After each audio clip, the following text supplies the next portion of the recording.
Sveiki visi, laikas sutaro.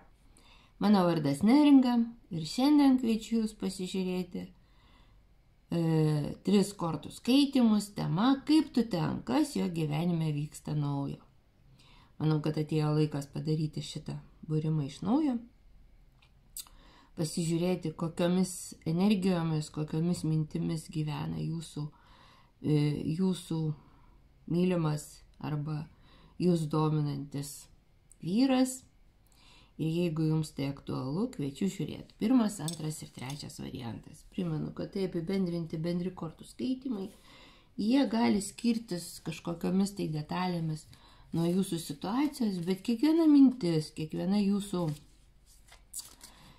reakcija, kiekviena jūsų išgyventa emocija, bežiūrint šitus kortų skaitimus, tai yra jūsų atsakymai iš jūsų pasąmonės. Todėl domėkitės, žiūrėkit, darykit savo išvadas ir darykit tos veiksmus, kuriuos reikia padaryti, jeigu jūs norit, kad jūsų santykiai tęstųsi, klestėtų ir augtų. Ir jūs juose kaip asmenybės augtumėt. Niekas, tik tai informacija, sužinota informacija, nedaro jūsų gyvenimo geresniu. Gyvenimą daro 2 žmonės, kurie kalbasi, veikia, bendrauja. Tai va čia apie tai. Kortos tai yra tik tai patarimas arba informacijos pateikimas. Ką jūs su ta informacija darysit, tai yra jūsų atsakomybė. Tvarkoj. 1. variantas. Kaip tu ten, kas jo gyvenime vyksta? Apie kokį vyrą kalba eina? Pasižiūrim, apie kokį vyrą kalba eina. Išėjo pats pentaklių karalius, žmogus, kuris mėgsta komfortą, žmogus, kuriam labai svarbu, kad jisai turėtų pinigų, kad jisai būtų turtingu, patogiai gyventų.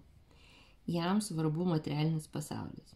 Tai žmogus, kuris moka uždirbinėti pinigus, moka juos skaičiuoti, moka skaniai pavalgyti mėgsta, skaniai išgerti mėgsta. Mėgsta žmogus, kuris iš tiesų gyvenime mėgsta malonumus. Taip pat jisai gali būti žmogus, kuriam labai sunku kalbėti apie jausmus ir jo meilės kalba tai yra darbai. Jisai geriau padarys, tyliai ramiai padarys arba paklaus, kaip jūs šiandien per tokį sniegą grįžot namo, arba dar kažkas, bet nekalbės tų žodžių gražių, kurio aš be tavęs gyventi negaliu, aš iš tavęs, aš tau mėnulį nukabinsiu nuo dangaus. Čia ne jisai. Jisai labai praktiškas, įsižeminęs žmogus, paprastas žmogus. Jeigu jūsų vyras ir žmogus, apie kurį jūs domitės, yra toks, tai reiškia apie tai kalba.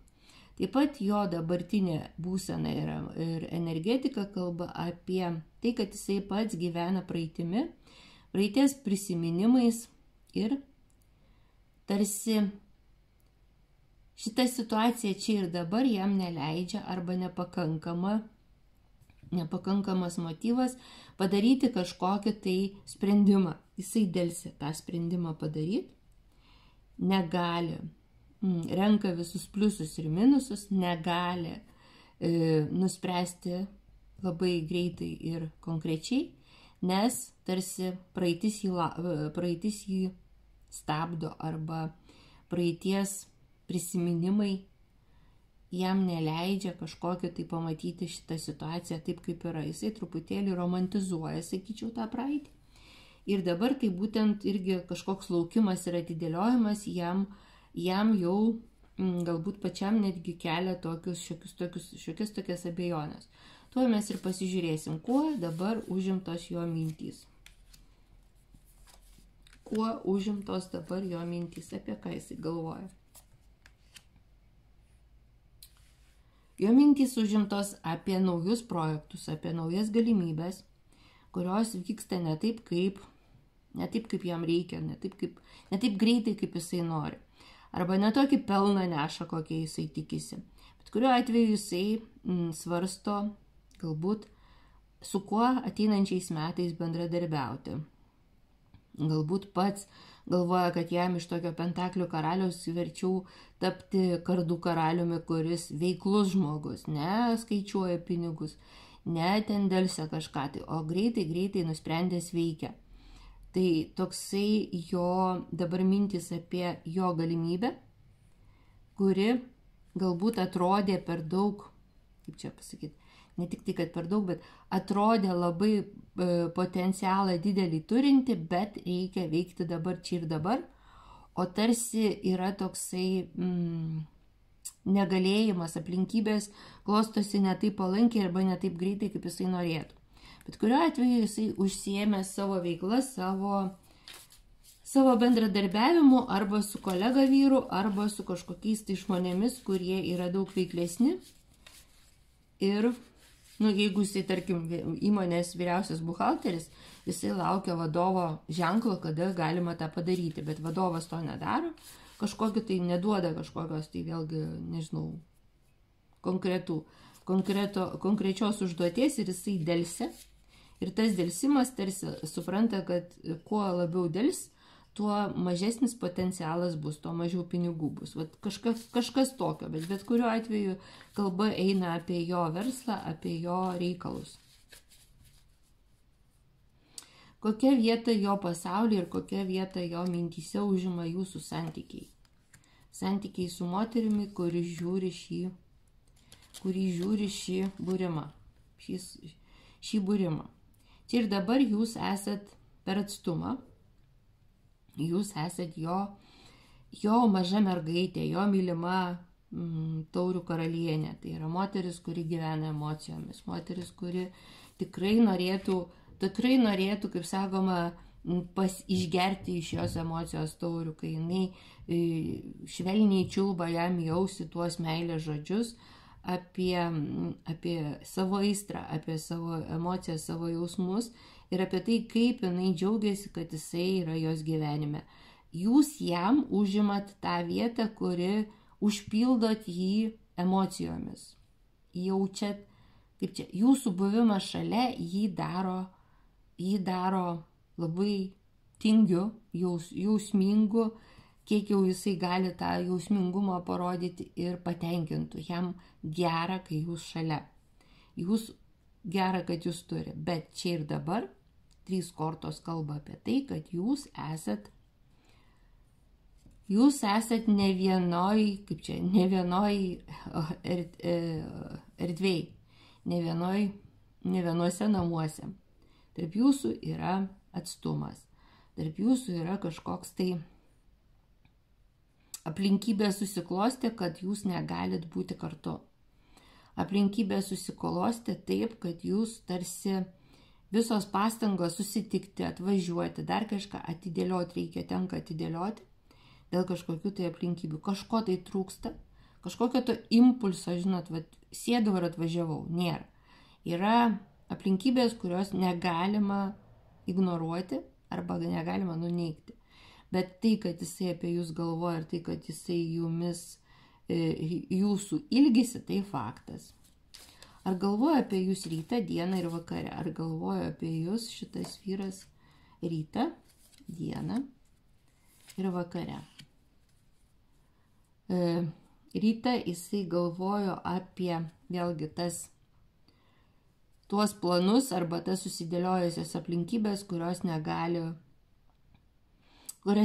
įveikti, nes juose dalyvauja ir treti asmenys. Jam reikia kažkokį tai sprendimą priimti, jisai nenori nuvilti kitų, jisai nenori per daug gudrauti, arba kaip tik reikia, jeigu priimti tą sprendimą, reikia labai gudrauti, kas pentaklių karaliui galbūt irgi yra nebūdinga, nes jisai pakankamai toks atsakingas ir žmogus, kuris nemėgsta tokių, žinot, daugiaplanių, daug ėjimų, numatytų psichologinių žaidimų. Jisai netoks, jam tokie žaidimai yra svetimi. Tai apie aplinkybės iš ryto galvoja. Dieną jisai galvoja apie moterį, kuri yra imperatorienė, apie pačią pačią, kaip sakoma, švelniausią, pačią žaviausią, pačią moteriškiausią moterį, kokią jisai tik tai gyvenime sutikęs. Ir jisai galvoja, kaip gerai, kad jinai jo gyvenime yra, kad tas stabilumas suteikia kažkokį tai šansą, suteikia, kur jam galima atsiremti, kaip sakoma, atsispirti, nurimti, pajausti tą tokį tikrumą, santykių ir jausmų tikrumą. Bet dieną apie tai galvoja. Vakare jisai galvoja apie save. Jisai galvoja apie save kaip apie imperatorių, apie savo karalystę, vėl galvoja galbūt apie savo ateities planus šiais metais, ką jisai padarys, kaip jisai biznį pakels, kaip jisai savo pinigus padaugins, kaip jisai kaip imperatorius prisima atsakomybę už tą savo gerovę ir savo jausmų ir veiksmų gerovę, kuri jam yra būtina, kad jisai pasijaustų tikruoju imperatoriu.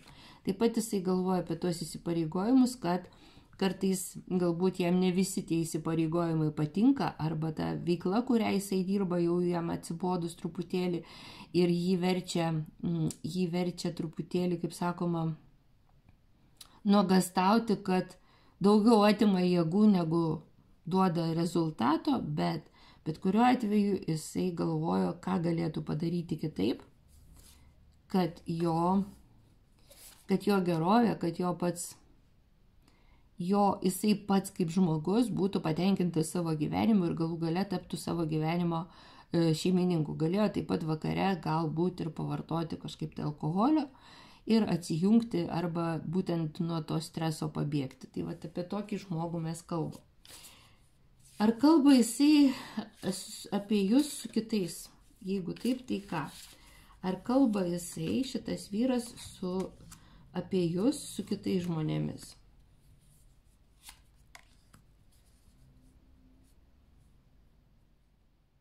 Nemanyčiau, kad jisai labai kalba. Jeigu ir kalba, tai kalba apskritai apie tokį santykių kokybę, santykiai, kurie yra ilgalaikiai, kurie yra galbūt be dramų, be tokio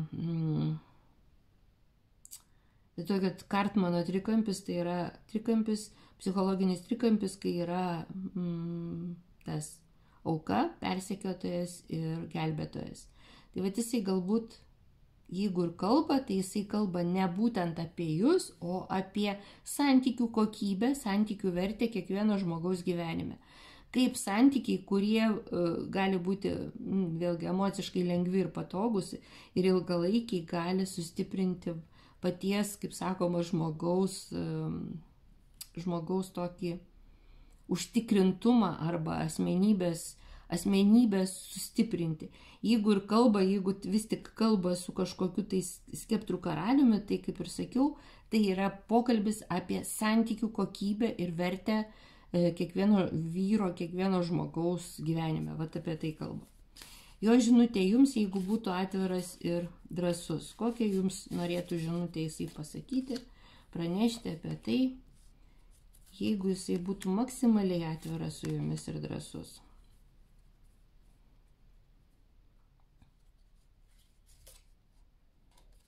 Noriu atvažiuoti, noriu pulti tavo glėbį, noriu tą padaryti labai greitai, bet brangioji dabar tokia situacija arba tokie įvykiai mano gyvenime vyksta, kad aš turiu juos pirmą užbaigti, teisingai ar neteisingai. Kažkas trukdo mums susitikti, kažkas trukdo man atvažiuoti pas tave, kažkas trukdo man parodyti, kaip aš tavęs pasiilgęs, nes yra kažkokios, tai kaip ir sakiau, aplinkybės arba reikalai, arba veikla, kurią aš turiu skirti daugiau greičiau dėmesio.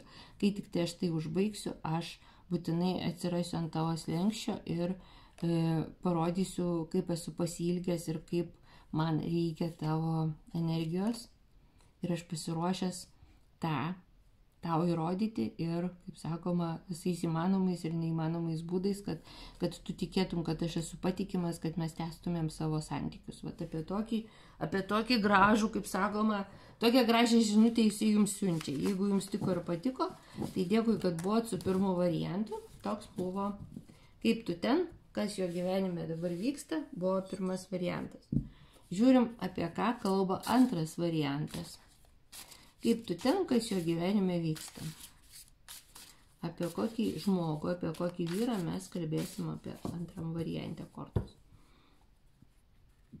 Taip. Oi, koksai. Išėjo žmogus. Du didieji arkanai, kurie kalba apie tai, kad jisai, žinot, norisi jam ištrūkti iš tokių irgi aplinkybių arba veiklos rato, kuris jį užsuko labai stipriai ir jisai jaučiasi, gali būti, kad šitas vyras, apie kurį mes kalbam antram variante, jisai jaučiasi toks, žinot, užpuolė mažą, jaukų, šviesų, saulytę tokį. Vyras saulė, vyras, kuris mėgsta šviesti kitiems, mėgsta būti dėmesio centre, mėgsta rodyti savo pasiekimus ir laimėjimus, kad girtų, irgi šiek pagirūnas, jisai mėgsta jisai būti toks egocentriškas, mėgsta būti dėmesio centre, mėgsta, kad gyvenimas suktųsi apie jį. Ir staiga, va čia va ir dabar, tarsi toks vaizdas, kad jisai įspraustas į tokių įvykių virtinę, kurioje reikia jo greito reagavimo ir greito veiksmo. Ir duodami tokį greitos užduotys, reikia greitai nuvažiuoti, greitai kažką padaryti. Ir jam tai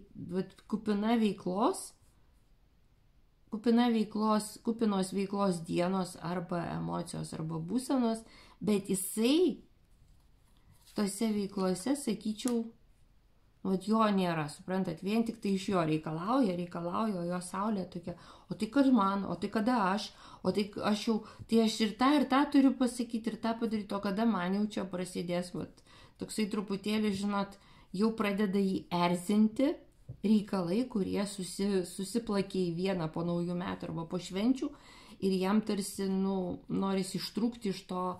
Jis dabar užsisukęs kaip voverė į ratą ir jam tai kelia tokį nemalonus emocijas. Kuo dabar užimtos jo mintys?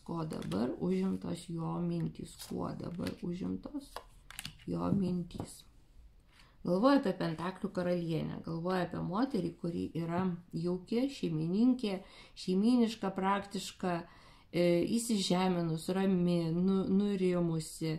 Jai nemėgsta skubėti, jeigu jo, kaip ir sakiau, gyvenime, žinot, užsisukęs jaučiasi, tai šalia Pentaklių karalienės jisai tiesiog atsipučia, nes viskas yra saikinga, viskas yra lėtai, viskas yra maloniai, laikas kartu, ir jisai galvoja apie tokią moterį, jo mintys užimtos būtent apie tą moterį, kuri tarsi negali iki jos arba davažiuoti, dasigauti iki jos, nes reikia, kaip ir sakiau, aplinkybės pasikeitė, kažkas staigiai pareikalauja jo dėmesio ir jisai kaip apie kažkokį tai išsigelbėjimą arba lūkestį, kada visa tai užsibaigs ir jisai pagaliau sugrįž kaip į namus, kaip į šiltą moters glėbį, į šiltus namus, į jaukius namus, kur galės atsipūsti, kur galės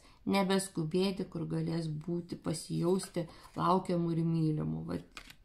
Laukia, bet vis kuo toliau, tuo tarsi atidėlioti reikia, nes kažkokie tai įvykiai yra. Gerai. Kokią vietą jo pasaulyje užima santykiai su jumis? Kokią vietą jo pasaulyje užima santykiai su jumis? Kokią vietą jo pasaulyje užima santykiai su jumis?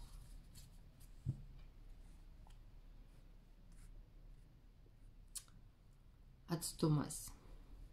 Jeigu jūs esate Pentaklių karalienė, jisai šalia jūsų virsta iš tokios saulės, saulytės, Pentaklių karaliumi, jam irgi nesinori niekur skubėti, jūs pora jo, jisai mato jūsų potencialą, mato tokį labai stiprų ryšį tarp jūsų ir labai stipri aistrą. Jūs galit labai vienas kitam emociškai, fiziniai aistros plotmėje labai vienas kitam tikti. Jūsų norai, jūsų vertybės, jūsų prioritetai gyvenime gali būti labai vienodi arba papildantis vieną kitą. Tai vėlgi, jeigu vienas ten, nežinau, kaip pasakyti, jeigu vienas mėgsta filmus žiūrėti, tai kitas gali sukurti tokią jaukią erdvę, kurioje dar įdomiau, dar maloniau žiūrėti filmus. Jeigu jūs ten kažkur tai važiuojat, tai abudu mėgstat ne šiaip savo ten, nežinau, ten važiuoti ir neaišku, kur papulti, bet jūs mėgstat, kad būtų geras viešbutis, 5 žvaigždučių viešbutis, geras susisiekimas, jums komfortas patinka ir jums tai abiems yra prioritetas. Tai va, santykiai su jumis yra jam patogūs ir jūs jam tinkat savo to tokiu, kaip ir sakiau, patogumu ir malonumu, suprantat. Bet čia ir dabar yra 2 kortos, kurios kalba apie tai, kad kažkas pasikeitė. Jūsų santykiai reikalauja permainų. Jūsų santykiai reikalauja permainų. Kažkuris tai galbūt iš jūsų vienas. Arba atsirado kažkokios tai paslaptys, arba atsirado kažkokie tai treti asmenys, kur jūsų santykis jam, kaip pasakyti, yra prioritetas, bet yra trukdžiai, kurie reikalauja permainų. Kažkoks tai buvo įvykis, kuris pakeitė ne jo požiūrį jūs, o aplinkybės pasikeitė ir jam dabar reikia kažką tai padaryti, priimti kažkokį sprendimą, kuris nėra pats maloniausias, nes reikia peržiūrėti ir iš to atsiranda nesusišnekėjimas, kažkokios tai paslaptys, kažkas nuslepiama, kažkas nutylima, kažkur tai nedasakoma. Vat, suprantat, šiaip iš tiesų santykiai su jumis jam yra labai gera vertybė, bet čia ir dabar jisai negali būti iki galo atviras. Kažkas tokio. Ar galvoju apie jūs rytą, dieną ir vakare? Jisai ar galvoju apie jūs rytą, dieną ir vakare?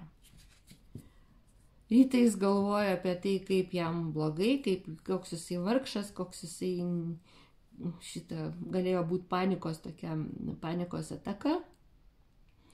Galbūt negerai miegojo, galbūt kažkas tai galvas skaudė, galbūt už lango pamatė, kiek prisnigo ir pagalvojo, kad jam reikės kažkur važiuoti, o neaišku, kokie keliai ir taip toliau. Žodžiu, jam buvo nepatogu.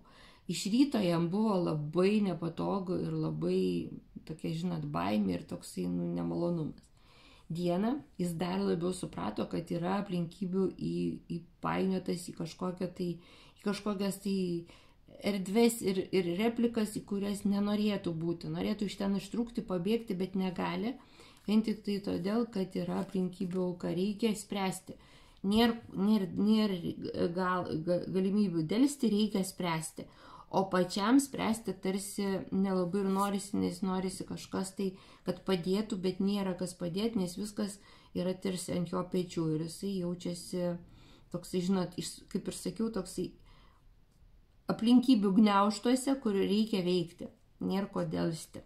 Vakare jisai svajojo apie kažkokius 2 kelius, 2 sprendimus, kuriuos reikėtų padaryti.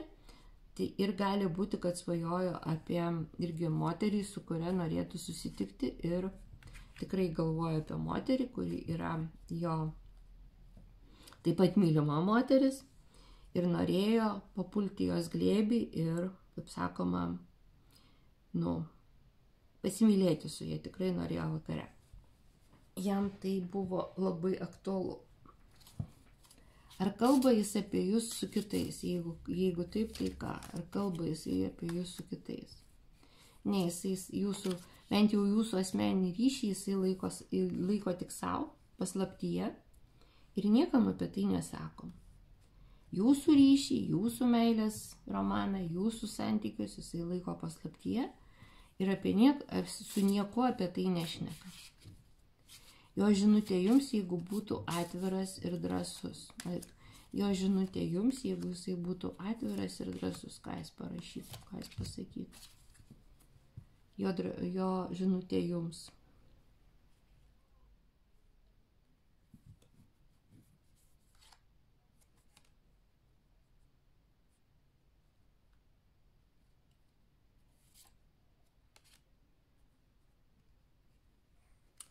Toks vaizdas, kad jisai norėtų jūsų atsiprašyti, kad negali nieko, kad ir jam labai ilgu, kad ir jam labai sunku, bet jisai nieko negali bent jau dabar padaryti, kad jūs vėl susitiktumėt. Jūsų meilė reikia atidėti į antrą planą. Toks vaizdas, kad jisai norėtų jums pasakyti, kad aš čia ir dabar neturiu nei jėgų, nei galimybių, nei resursų, kažkokį tai vėlgi atvažiuoti, viską mesti, palikti ir viską. Mūsų meilė turi, jinai būtinai atgims, jinai būtinai kaip čia pasakyti, vėlgi taps aktyvi, bet tik tai ne dabar, reikia mums laiko, kol vėlgi aplinkybės nesusidėjo, kad aš atvažiuočiau šiandien, kad aš atvažiuočiau rytoj. Reikia laiko, bet kad jisai jūs aplankys artimiausių metų, kai tik tai viskas bus, tai tikrai taip, nes jisai be jūsų energijos yra truputėlį, kaip sakoma, pametęs vektorių, nežinau, pametęs kažkokias tai išsiblaškęs, išsiderinęs, toksai, žinot, jūs jam esat labai stipri vertybė ir, kaip ir sakiau, nuraminat, toks, žinot, kaip Petras I, neatsimenat, buvo toksai rusų imperatorius, kuris turėjo ten irgi daug tokių keistų dalykų, bet jo ta imperatorienė Jekaterina vienintelė galėjo jį nuraminti. Tai jam irgi reikia tarsi nuo visų negandų ar visų laimėjimų, kuriuos jau jisai padarė savo gyvenime, atėjęs į savo moters glėbį, jisai nurimsta ir jisai būtinai tą padarys, bet ne dabar. Tai toks buvo mūsų antras variantas. Jeigu jums patiko ir tiko, lauksiu atsiliepimų, o mes judam prie trečio varianto. Apie ką kalbės, kaip tu ten, kas jo gyvenime vyksta, kas jo gyvenime naujai vyksta, pasižiūrim apie trečią variantą. Ką kortos kalba.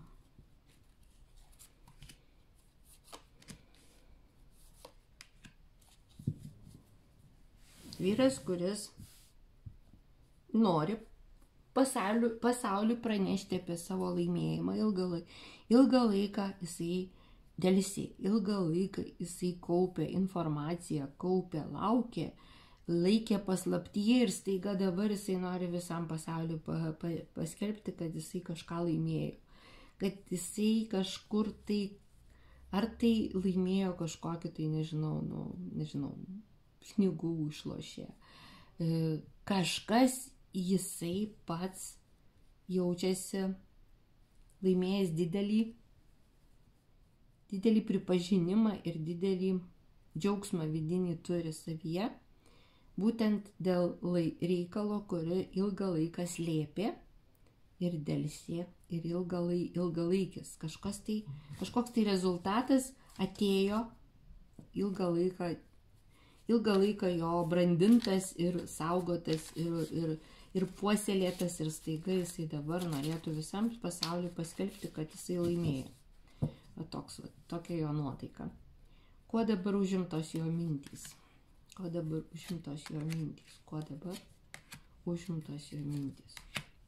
Ir vėl apie tai, kad jisai šaunuolis, kad jisai dar daugiau gali pasiekti, kad jisai nori finansinės sėkmės, kad jisai nori dar daugiau turto, dar daugiau garbės, dar daugiau pripažinimo ir visa tai yra jam jo tikslas. Žvaigždės palankiai susiklosti, žvaigždės jį veda į kažkokią labai didelę garbėtrošką, yra žmogus, kuris turi ambicijų ir jisai žino, kad dabar žvaigždės palankios jam padidinti, papildyti savo kišenės, padidinti savo, verslo apyvartas ar dar kažką. Tai bet kuriuo atveju jo klėstėjimo ir pripažinimo metas, apie tai jisai ir galvoja, jo mintys to ir užimtos. Kokią vietą jo pasaulyje užima santykiai su jumis, kokią vietą jo pasaulyje užima santykiai su jumis, kokią vietą jo pasaulyje užima santykiai su jumis.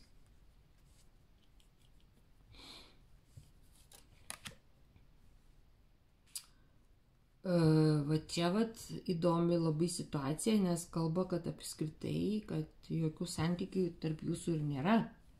Aš nežinau, ką jūs, kokį vyrą kaip čia, pasirinkot arba užbūrėt, nežinau, kaip čia pasakyti. Užmatėt, kaip čia teisingiau išsireikšti. Kokį trečią variantą moterys ir vyrai pasirinko į porą, bet toks vaizdas, kad tarp jūsų nieko nėra, absoliučiai. Jūs jokią vietą neužimat jo gyvenime. Atsiprašau, kad taip skaudžiai sakau, bet žiūrėkit, vėlgi, meilė tai yra kažkoks apsimetinėjimas iki isterijos, iki kažkokios tai tokios, žinot, manipuliatyvios isterijos meilė. Ir jinai jau pasibaigė, užsibaigė ir 2 kortos kalba, kad pabaiga ir tikrai garantuota, ir taškas padėta. Buvo kažkoks tai melas, jokios vietos jūs, ta moteris, kuri žiūri šį būrimą, jokios vietos neužima jo gyvenime. Nu, tai tada įdomu. Gerai, žiūrim toliau.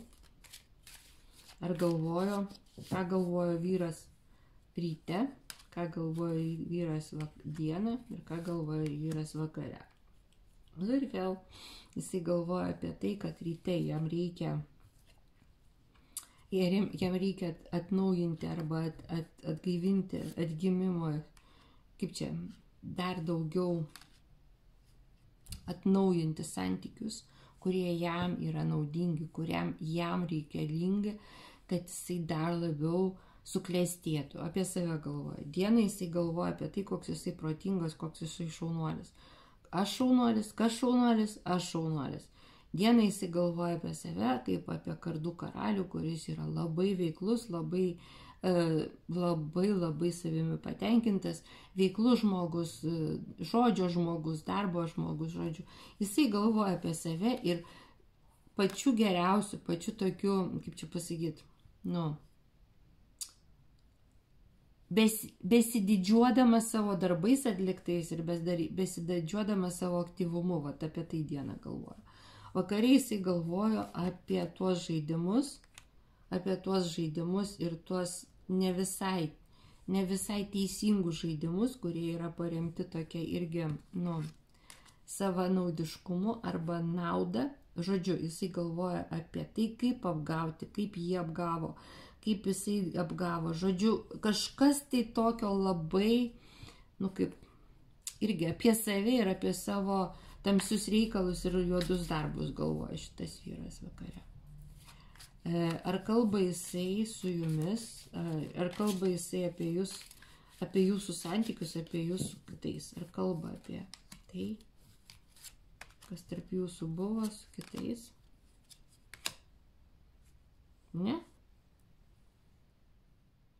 Ne, nes taip pasirodytų, kad tada jisai silpnas, nes kažkokia kardų karalienė jį apgavo, jį skaudino ir tai parodytų jo silpnybę. Žodžiu, jisai tikrai su niekuo nekalba, išgyvena tą savo, jeigu ir buvo kažkokie santykiai, arba jeigu jūs buvot kardų karalienė, protinga moteris, irgi labai ambicinga moteris ir galinti, kaip sakoma, galinti labai aštriai pasakyti ne žodį, neieškanti žodžio kišenėje, tai jisai, jeigu jūs tokia, tai jisai tikrai nekalbėjo su niekuo, nes tai parodytų jo silpnasias vietas, o jisai to nenori padaryti ir jį padarytų silpną tiesiog.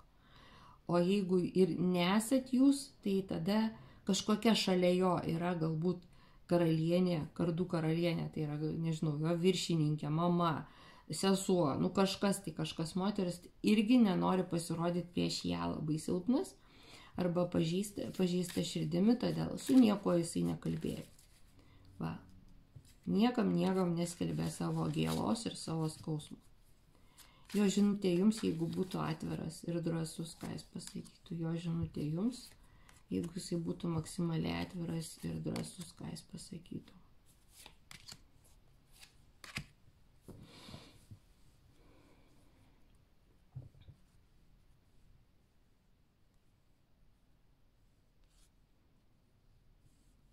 Su moteriu man nesiseka.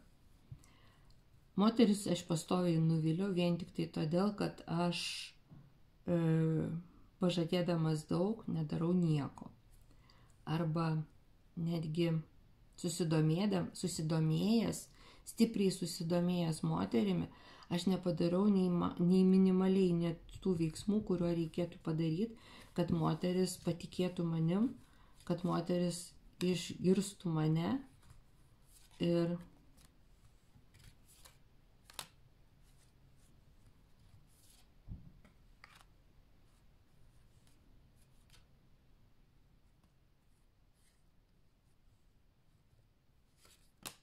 oho, visos karalienės išėjo, čia tai bent. Žodžiu, jeigu jisai būtų su jumis atviras, jisai pasakytų, kad naudojasi, jeigu šitos moteris, kaip ir sakiau, susižavė moterimi, bet nieko nepadaro, kad pratęsti santykius, nieko negali duoti, tai čia dar papildomas kortos, kai ištraukio, tai žiūrėkite, yra ilgą laiką žaidžia su moterimis, moterų jausmais, moterų jausmais ir moterų energija. Ilgą laiką šitaip elgėsi. Žodžiu, aš nežinau, kokį jūs čia vyrą, trečią variantą išsirinkot, bet jisai yra žmogus, kuris tikrai nevertas jūsų dėmesio, jūsų minčių, jūsų laukimo, nes jisai, kaip ir sakiau, tiesiog nevertas. Nežinau, net nenoriu toliau tęsti, nes, visos karalienės išėjo, kalbant apie vieną vyrą. Kai paklausiau, jeigu jisai būtų drąsus ir atviras, tai jisai pasakytų atvirai, aš naudojusiu moterų energiją, imu ką duoda ir nieko neduodu atgal, nes jos ir taip dosnios. Tai tokie buvo 3 variantai. Jeigu jums tiko ir patiko, dėkui, kad buvot kartu, lauksiu jūsų atsiliepimų, jūsų komentarų, laiko, prenumeratų, o šiaip tai iki kito malonaus karto. Iki.